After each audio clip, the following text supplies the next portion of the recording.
Chapter 5.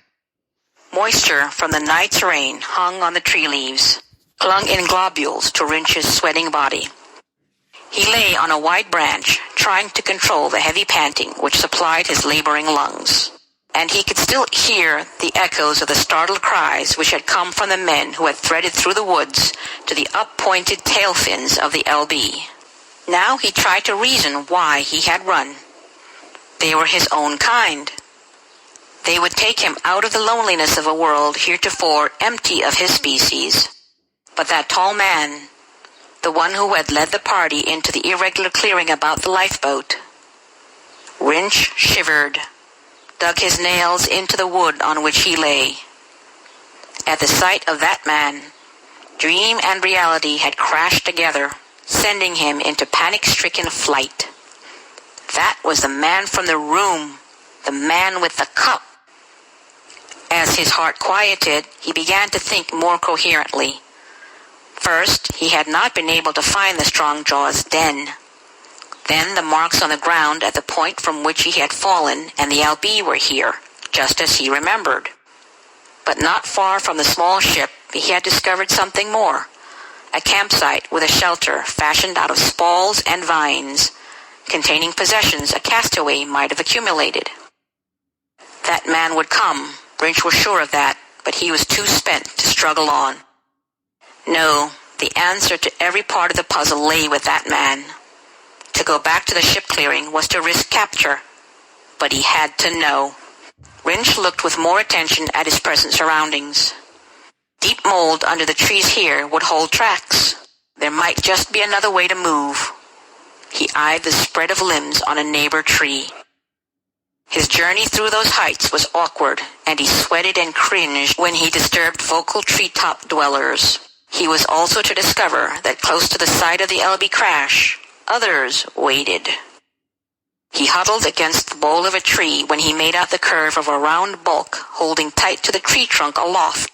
Though it was balled in upon itself, he was sure the creature was fully as large as he, and the menacing claws suggested it was a formidable opponent.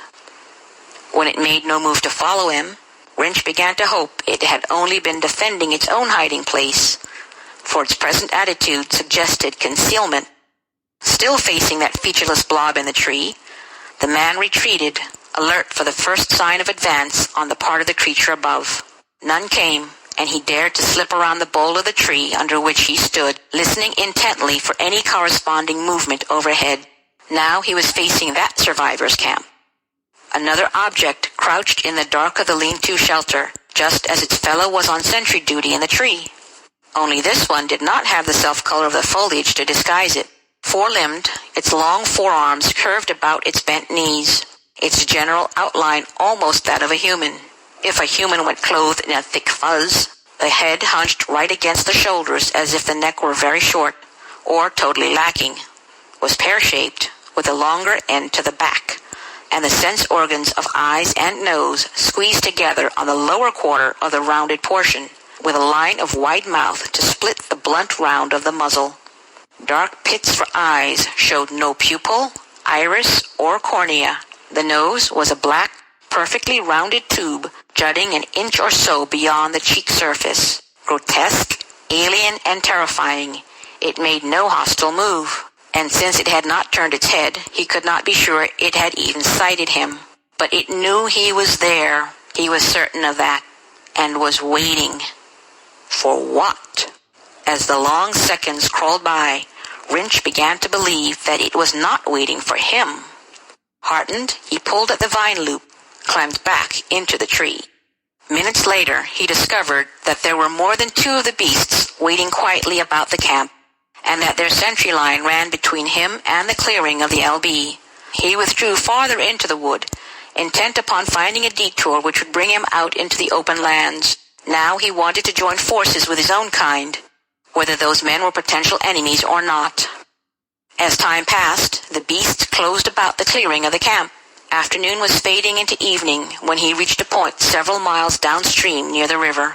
Since he had come into the open, he had not sighted any of the watchers. He hoped they did not willingly venture out of the trees where the leaves were their protection. Wrench went flat on the stream bank, made a worm's progress up the slope to crouch behind a bush and survey the land immediately ahead.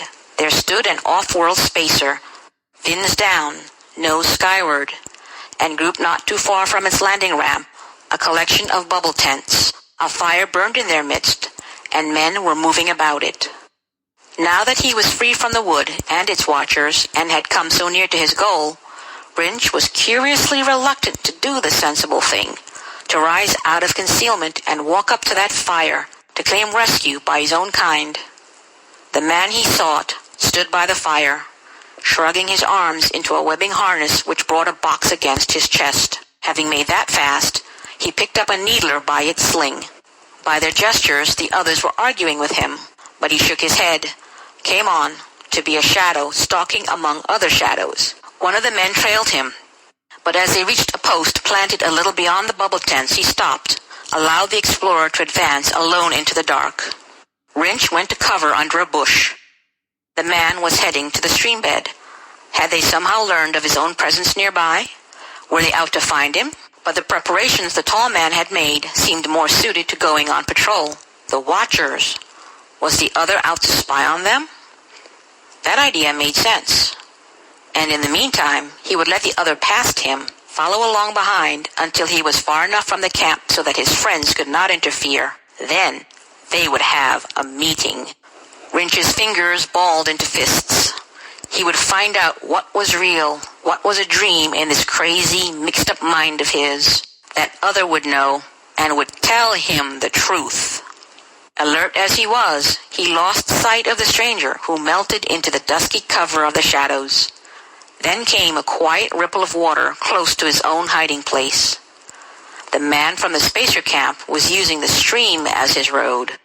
In spite of his caution, Wrench was close to betrayal as he edged around a clump of vegetation growing half in, half out of the stream. Only a timely rustle told him that the other had sat down on a drift log. Waiting for him?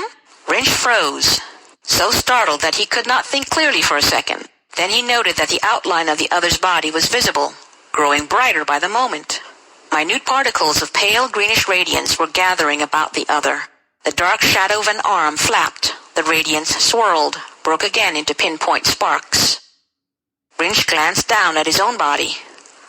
The same sparks were drifting in about him, edging his arms, thighs, chest. He pushed back into the bushes while the sparks still flitted, but they no longer gathered in strength enough to light his presence. Now he could see they drifted about the vegetation, about the log where the man sat, about rocks and reeds. Only they were thicker about the stranger, as if his body were a magnet. He continued to keep them whirling by means of waving hand and arm, but there was enough light to show Wrench the fingers of his other hand, busy on the front panel of the box he wore. That fingering stopped. Then Wrench's head came up as he heard a very faint sound.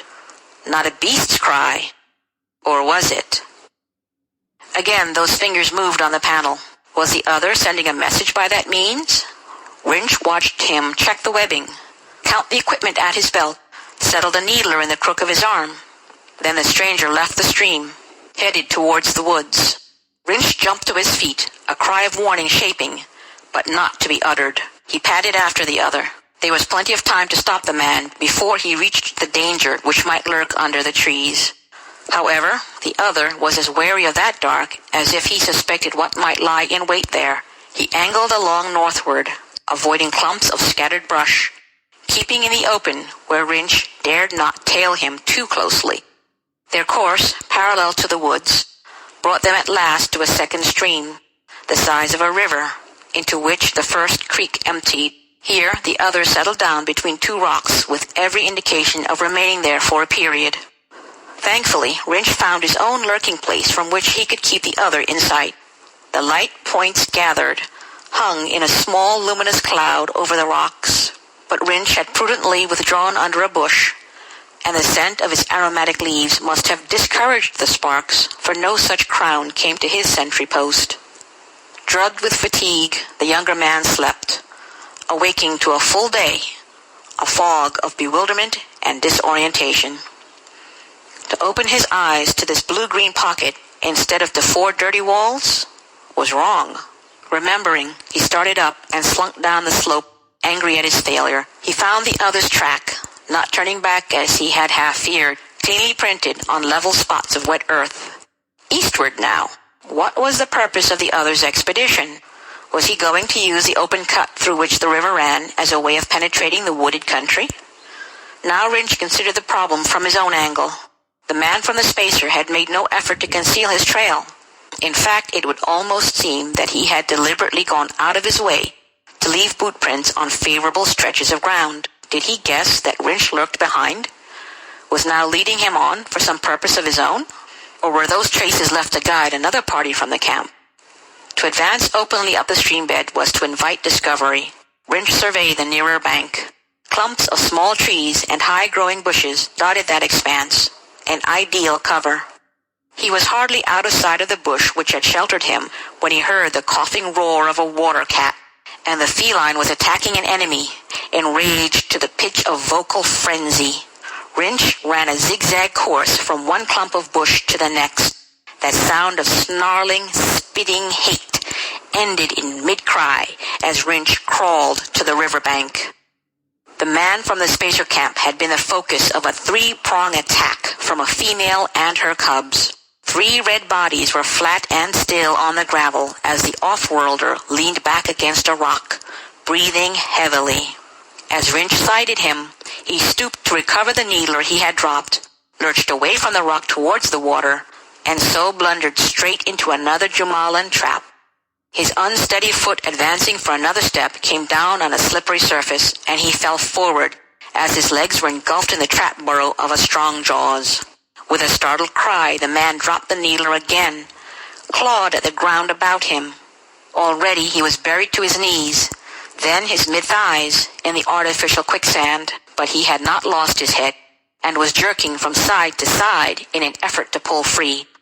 Wrench got to his feet, walked with slow deliberation down to the river's brink. The trapped prisoner had shied halfway around, stretching out his arms to find a firmer grip on some rock large and heavy enough to anchor him. After his first startled cry, he had made no sound. But now, as he sighted Wrench, his eyes widened and his lips parted. The box on his chest caught on a stone he had dragged to him in a desperate try for support. There was a spitting of sparks, and the stranger worked frantically at the buckle of the webbing harness to loosen it and toss the whole thing from him. The box struck one of the dead water cats, flashed as fur and flesh were singed. Wrench watched dispassionately before he caught the needler, jerking it away from the prisoner. The man eyed him steadily, and his expression did not alter even when Wrench swung the off-world weapon to center its sights on the late owner. "Suppose," Wrench's voice was rusty-sounding in his own ears, "we talk now." The man nodded. "As you wish, Brody." End of chapter 5.